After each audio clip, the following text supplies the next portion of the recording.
প্রিয় বোন আমার, ছেলেটা খুব ভালো তাই না? তোমায় ভালোভাবে চলতে বলে, পর্দা করতে বলে, হাদিস শোনায়, সবসময় কেমনভাবে চলো, কোথায় যাও, সব কিছুর জন্য উপদেশ দেয়। তোমায় ইসলামের ছায়াতলে আসতে বলে, কোরআন শেখানোর উদ্দেশ্যে কোরআন তেলাওয়াত করে শোনাতে বলে, ঠিকভাবে নামাজ পড়ো কিনা এসব জিজ্ঞাসা করে। আর তুমিও নিশ্চয় বেশ খুশি এমন একটা দিনই ভাই পেয়ে, যে তোমাকে নিজের ভাইয়ের মতো গাইড করছে, তোমায় উপদেশ দিচ্ছে। তার কোনো উপদেশই তোমার বিরক্ত লাগে না, প্রতিটি উপদেশে যেন কোনো এক অজানা মধুর ছোঁয়া আছে। নিজেকে তোমার খুবই ভাগ্যবতী মনে হয়, কারণ তুমি এমন একটা দিনই ভাই পেয়েছো।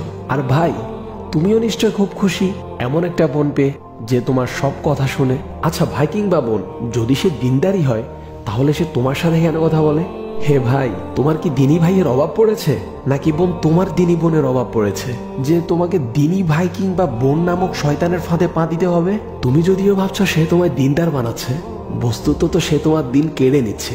তুমি কি জানো না নন মাহরাম কারো সাথেই কথা বলা জায়েজ নেই, হারাম?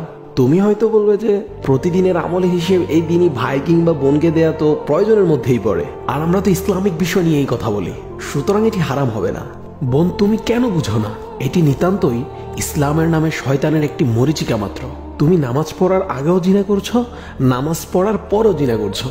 তোমার এটি কেমন নামাজ, যে নামাজ তোমার জিনা থেকে বিরত রাখতে পারে না? অথচ আল্লাহ তাআলা সালাতের ব্যাপারে বলেছেন, ইন্না সালাতা তানহা আনিল ফাহশাই ওয়াল মুনকার। নিশ্চয় নামাজ অন্যায় ও অশ্লীল কাজ থেকে বিরত রাখে।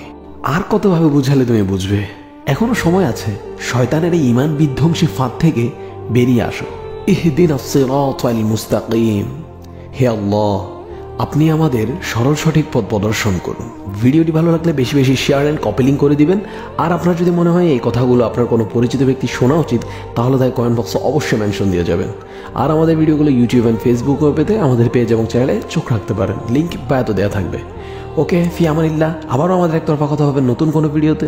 ভালো থাকবেন। আসসালামু আলাইকুম ওয়া রাহমাতুল্লাহ।